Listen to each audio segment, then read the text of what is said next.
Amelia was the kind of woman who made rooms brighter just by walking in. She had a calm voice that soothed even the most troubled minds and eyes. That carried the weight of wisdom far beyond her age. As a psychologist, she spent her days listening to other people's problems, healing them, fixing the broken pieces of strangers who came to her with stories of betrayal, heartbreak, and abandonment. Ironically, despite hearing all those stories, she still believed in love, a gentle kind of love, one that didn't hurt, one that waited patiently at the end of long days and made the pain of life worth enduring.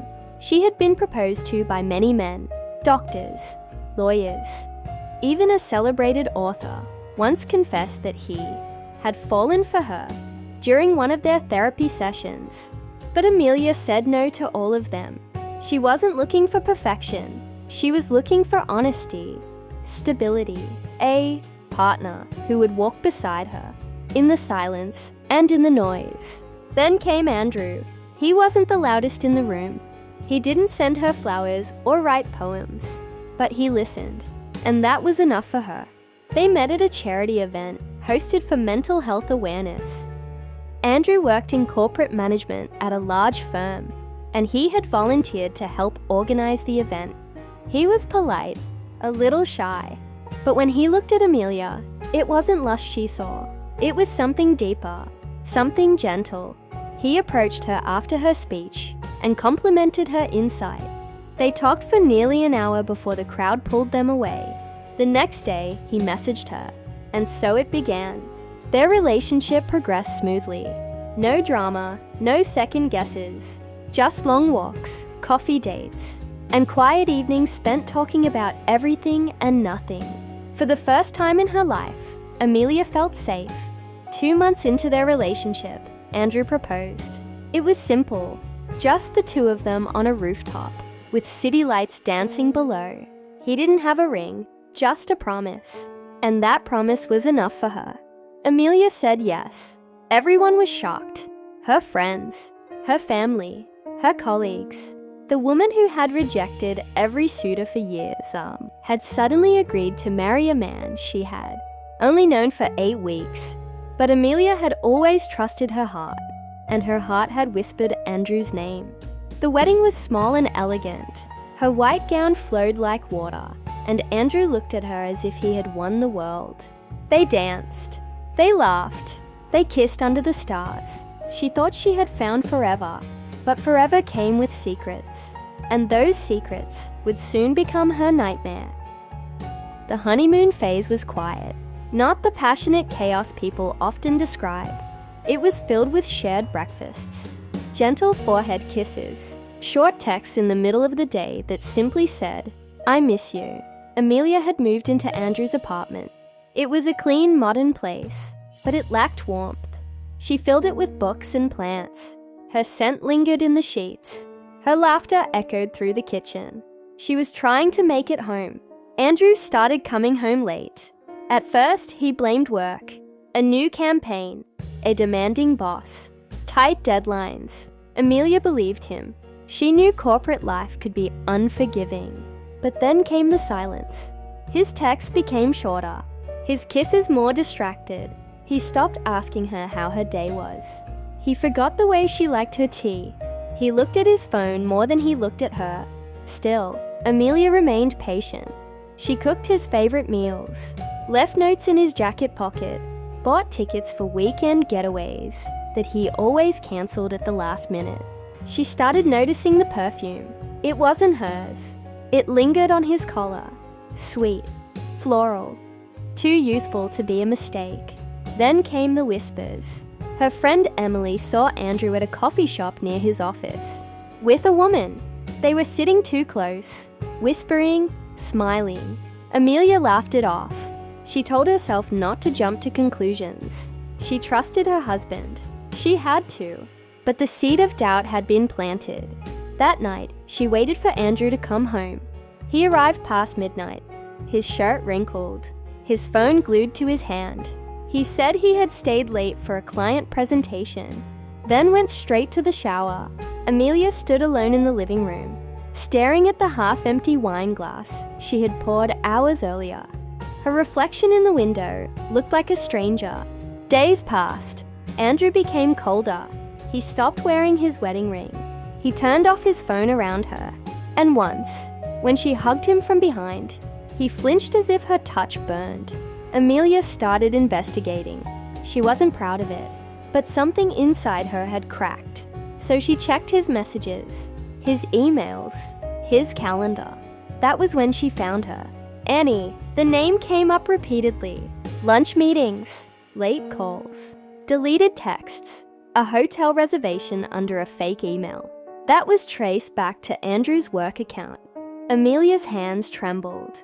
Annie was Andrew's ex-girlfriend. The one he had said was in the past.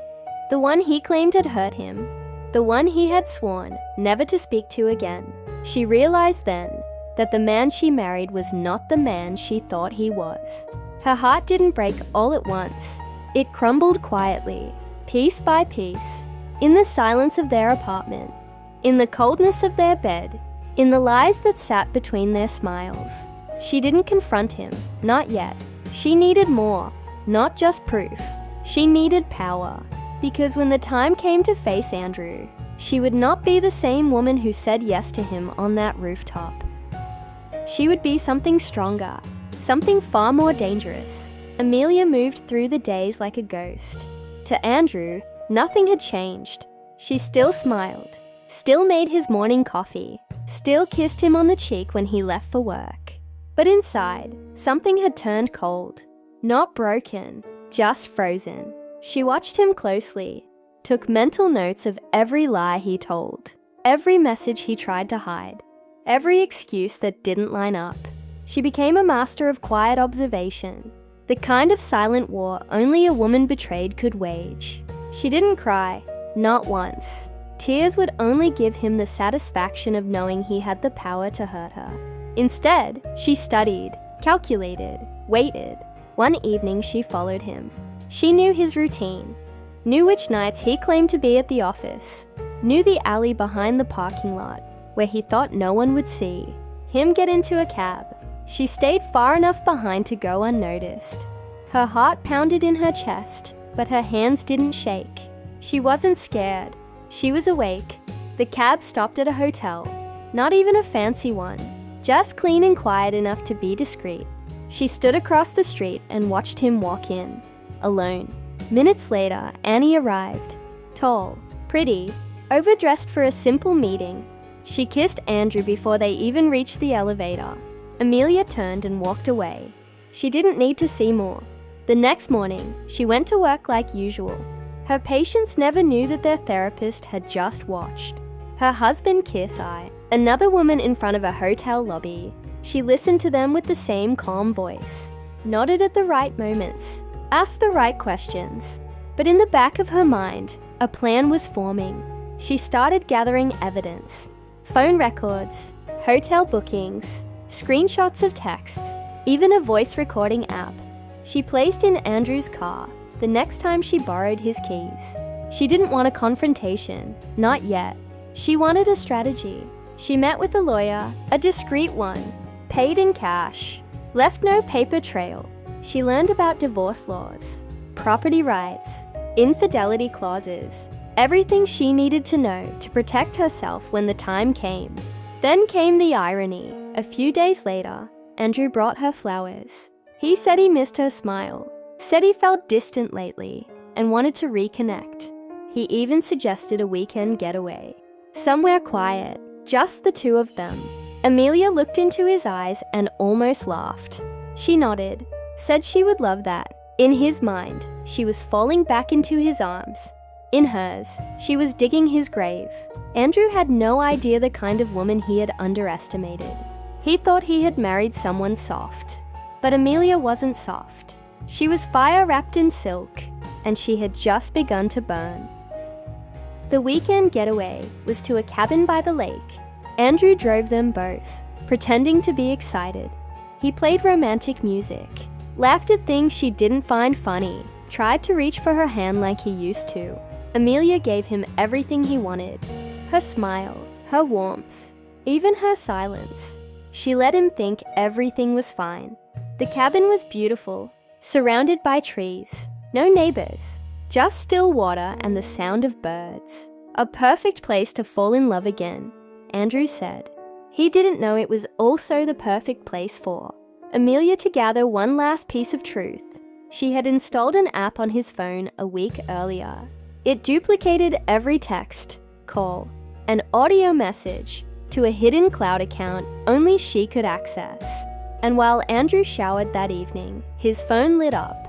"Annie, I miss you already. Last night was perfect. When will you tell her?" Amelia stared at the screen, then calmly turned it off and placed it back exactly where he had left it. Dinner was quiet. Andrew poured the wine. He talked about work, about a promotion he might be getting. He mentioned his boss in passing, a man named Richard, a powerful name in the corporate world, ruthless, wealthy, the kind of man people feared but never disrespected. Amelia listened. Every detail mattered now.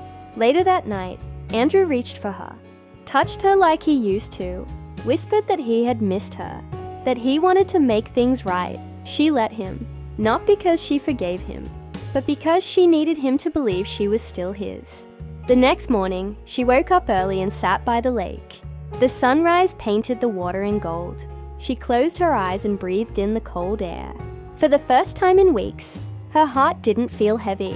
She wasn't here to save the marriage. She was here to watch it die peacefully. When they returned home, Andrew became oddly affectionate. He started coming home on time, brought groceries, even offered to cook. He was trying to erase the guilt by drowning it in gestures. But Amelia was not the same woman he married. She knew the difference between genuine love and manufactured repentance.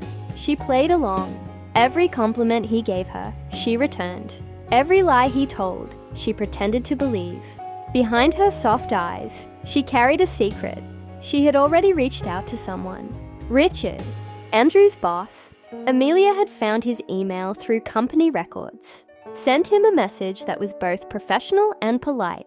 She requested a private meeting regarding a confidential matter that directly involved Andrew and the reputation of the company. Richard responded within hours. The meeting was set.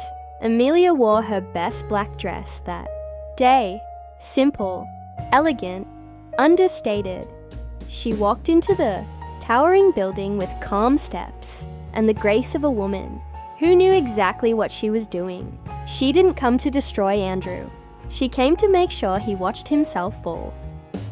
The elevator doors opened to the top floor of the building. Glass walls, modern art, silence thick enough to taste. Amelia stepped out and was greeted by a receptionist who already knew her name. "Mr. Richard is expecting you." She nodded and followed the woman down a long hallway.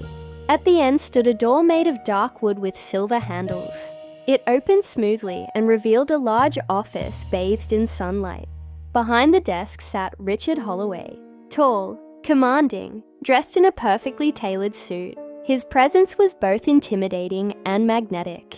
The kind of man who didn't need to raise his voice to own a room. He stood and extended his hand. "Amelia, I have heard of you." She shook his hand and smiled politely. "I have something to tell you, and it will benefit us both." Richard gestured for her to sit. She did. Amelia spoke clearly. No drama, no tears, just facts. She told him about Andrew, about the affair, about the misuse of company time and resources, about the hotel bookings disguised as business meetings, about the client dinners that were never real. She showed him copies of emails, screenshots of text messages, even a recording of Andrew talking to Annie about falsifying reports to extend travel claims. Richard said nothing for a while. Then he leaned back and exhaled slowly. "And what do you want in return?"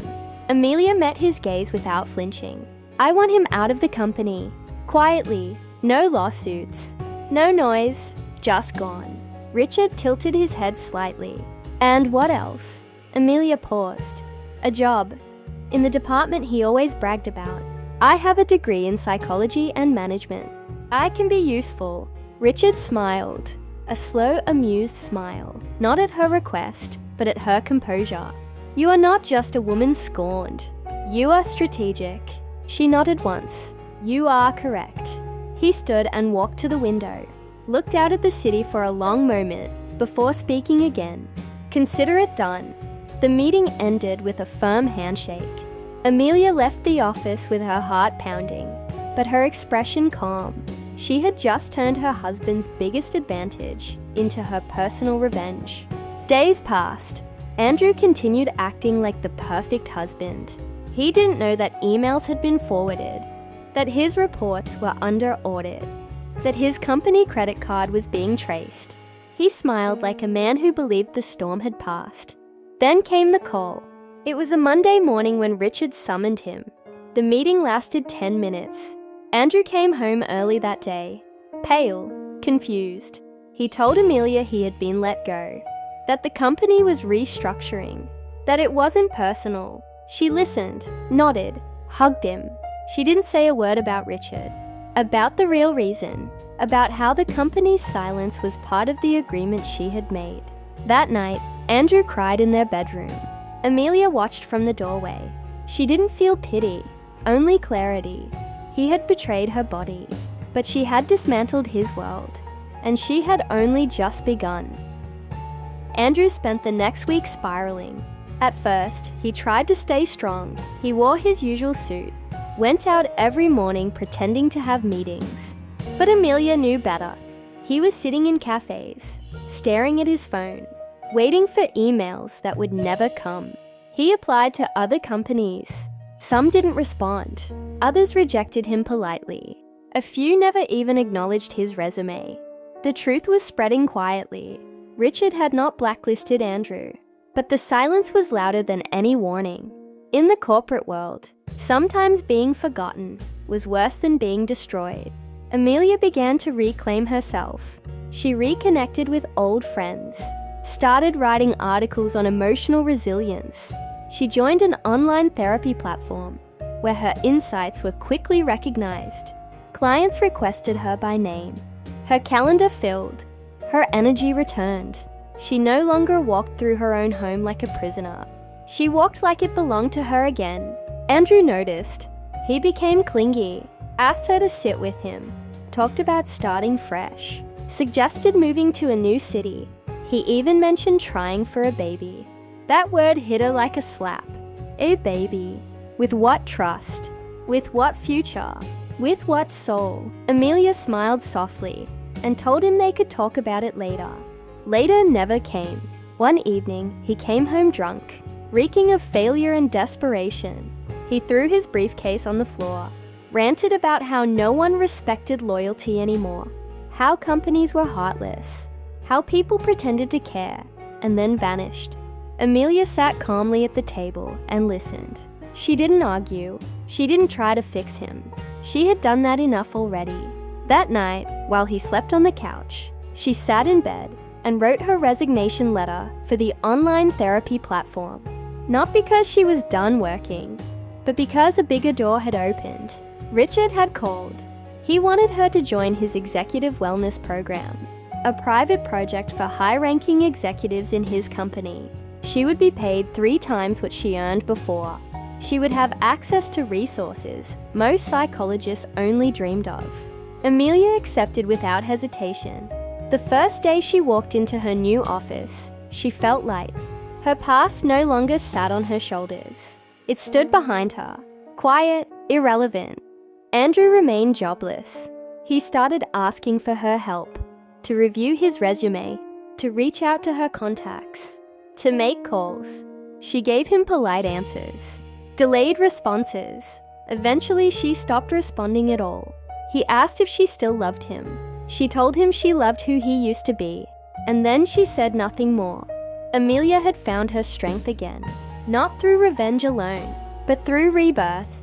And while Andrew tried to rebuild a life from ashes, she was already living in the fire she had learned to dance through. Amelia adjusted quickly to her new life. Her days were filled with purpose. Mornings started early with strategy meetings. Afternoons were spent counseling top-level executives on mental clarity, leadership under pressure, and emotional discipline. Her background in psychology blended seamlessly with corporate development. She wasn't just helping men in suits manage stress. She was helping reshape how power moved through the company. It felt like justice. Not loud, not cruel, just deeply satisfying. Richard observed her quietly. He wasn't a man who gave compliments easily, but when he did, they carried weight. He admired her calm control, her insight, her ability to command a room with grace instead of force. He invited her to more meetings, private dinners, discussions beyond work. At first, Amelia kept her distance, not because she wasn't intrigued, but because she had just risen from the ruins of a lie, and she wasn't ready to open doors without knowing what stood behind them. Then one evening, Richard invited her to an event, a formal gala celebrating corporate philanthropy. Big names, expensive gowns, flashing cameras. She hesitated at first, but something inside her whispered, "Go. This is no longer his world. It's yours now." She wore a dark emerald dress, sleek, timeless, powerful. When she walked into the ballroom beside Richard, the room noticed. And somewhere in the crowd, Andrew noticed too. He hadn't been invited. He wasn't part of this world anymore, but a mutual friend had offered him a last-minute pass. He came hoping to network, maybe get lucky, maybe meet someone who still remembered his name. Instead, he saw Amelia, standing beside his former boss, laughing, glowing, untouchable. He watched from the shadows, unsure if he was awake or dreaming. The woman he once took for granted was now untouchable to him. Out of reach, out of orbit, Amelia saw him too. She didn't flinch. She didn't wave. She didn't smile. She turned back to Richard and continued the conversation. That night, Richard walked her to her car personally. Before she opened the door, he paused. "You know, if you ever decide to stop working for me, I would rather you worked beside me." Amelia looked at him curiously. "What do you mean?" He smiled. "I mean, I would like to take you to dinner. A real one, without the weight of contracts or schedules. Just you and me, if you ever feel ready for that." Amelia didn't answer immediately, not because she was unsure, but because something inside her felt calm, balanced. She nodded once. "Maybe I will." As she drove home, she passed by the building Andrew used to work in. The lights were off, the nameplate was gone, and she felt nothing. Not anger, not sorrow, only peace. It had been months since Amelia last had a real conversation with Andrew. Their lives had become two parallel lines that no longer touched. He still lived in the apartment, but it wasn't a home anymore. Just two people occupying the same space for different reasons. Amelia had already begun searching for her own place, a space that belonged to her, free from echoes of betrayal. One rainy afternoon, everything changed. Andrew came home soaked, not from the rain, but from desperation. His clothes clung to him, his eyes were hollow, and his voice trembled when he spoke. "I need to talk to you." Amelia sat on the couch, arms folded, face still. He dropped to his knees. "I messed up. I lost everything. You were the only thing that made sense in my life, and I ruined it. I was stupid, blinded by something that meant nothing. Annie left me.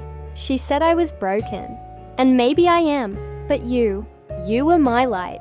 Amelia didn't move. He reached for her hand. She didn't give it. "You deserve someone better." "But I can be better. I just need another chance. I'll fix everything. I'll get a job. I'll prove it to you." Her silence was louder than any scream. Andrew looked up at her like a child begging his mother not to leave. But the woman before him was no longer the woman he married.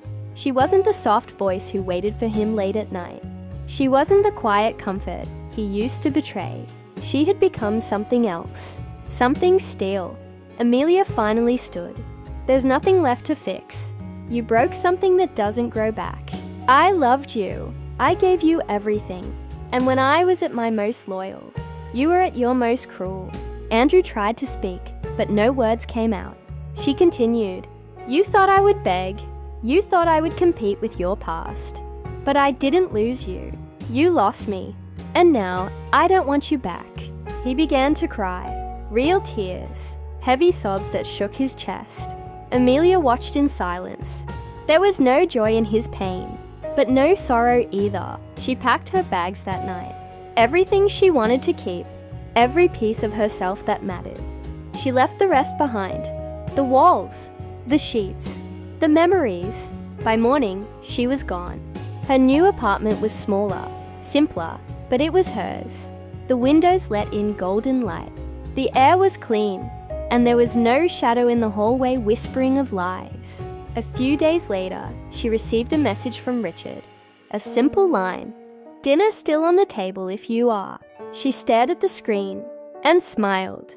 This time she replied, yes, not because she needed to heal, but because she had already healed. And she was ready for something new, something honest, something that didn't require her to shrink. The restaurant was quiet and private, hidden in the heart of the city. Candlelight flickered across the table as soft music hummed in the background. Richard was already seated when Amelia arrived. He stood when he saw her. She wore a satin navy blue dress. Simple, elegant, effortless. No one would have guessed this was her first real date since the day she walked away from her husband. Richard looked at her differently this time, not as a colleague, but as a woman he deeply respected. Dinner was smooth. Conversation flowed. They spoke about work, travel, books, life. He told her stories about his youth, his failures, his rise. She shared her views on growth, betrayal, and how pain could sometimes shape strength more than love ever could. There was no pressure, no rush, just two people sitting across from each other. No masks, no games. As they finished dessert, Richard reached across the table and said, "You are remarkable. I don't say that lightly."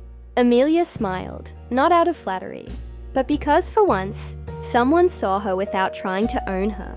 The next few weeks passed in quiet beauty. They met for coffee before work, took long walks in the evening. Richard respected her space. He didn't try to rush her healing. He gave her peace, the kind of peace Andrew had stolen long ago. Amelia flourished. Her work was meaningful. Her apartment now held laughter, not silence. She joined a writer's club, traveled solo to the mountains, and spent Sunday mornings reading by the window, with no expectations attached to her name. Then one evening, it happened. She and Richard attended a business gala together. They entered the room side by side, and Andrew was there. He wasn't a guest. He was working the event as a low-level assistant for a catering agency, dressed in a black vest, holding a tray, pretending not to exist. But when his eyes met Amelia's, he froze. She looked like royalty, poised, confident, unreachable. And then he saw Richard beside her. It took Andrew a second to recognize him. His former boss, the man whose approval he had once chased, now holding the hand of the woman he had betrayed. Andrew's face turned pale. Amelia met his eyes for a brief moment. No hate, no pain, just distant indifference. She turned her gaze back to Richard and continued walking forward. That moment shattered Andrew in ways no punishment ever could. It wasn't the wealth. It wasn't the status. It was the realization that the woman he had destroyed had risen far above his reach. He had thrown her away like she was nothing, but she had become something more than he would ever be, and he would spend the rest of his life remembering the night he saw her walk past him, without needing to say a word. Amelia stood in front of the mirror in her new home. It was not just another apartment. It was a house, a quiet place on a hill with large windows and a garden she cared for with her own hands. The floors were warm. The air smelled of jasmine and morning coffee. Every corner reflected who she had become. There were no ghosts here, only peace. She looked at her reflection and saw a woman who had walked through fire and refused to burn. She had not just survived. She had built a life that honored her worth. Richard entered the room carrying 2 cups of tea. They sat on the balcony together, watching the sky turn gold. The silence between them was full. Not empty, not awkward, just safe. "You know," he said, "I used to think strength was measured by how much you could control. Now I think it's about how much you can let go." Amelia nodded. Letting go had been her greatest test, not just of Andrew, but of the version of herself who thought love meant sacrificing peace. The woman who stayed quiet through betrayal. The one who waited for someone to choose her, while forgetting she had the power to choose herself. She had said goodbye to all of that. The divorce papers had been finalized 2 weeks ago. Andrew never said much. By the end, he had no fight left in him. He had tried one last time, sent a message filled with sorrow and apologies, and empty promises. Amelia never replied. She didn't need to. Some chapters don't deserve an ending. They deserve to be closed and left behind. She had other things to think about now. Her work was expanding. She had been invited to speak at international conferences. A book deal was on the table. Her platform had become a movement, teaching emotional freedom and power to women who once felt like shadows. And Richard, he wasn't just a chapter. He was a presence. Calm, respectful, steady. He never tried to fix her, only stood beside her as she rebuilt herself. One morning, he took her to the garden. There, under a tree she had planted, he handed her a small box. Inside was not just a ring. It was a promise, not of perfection, but of presence.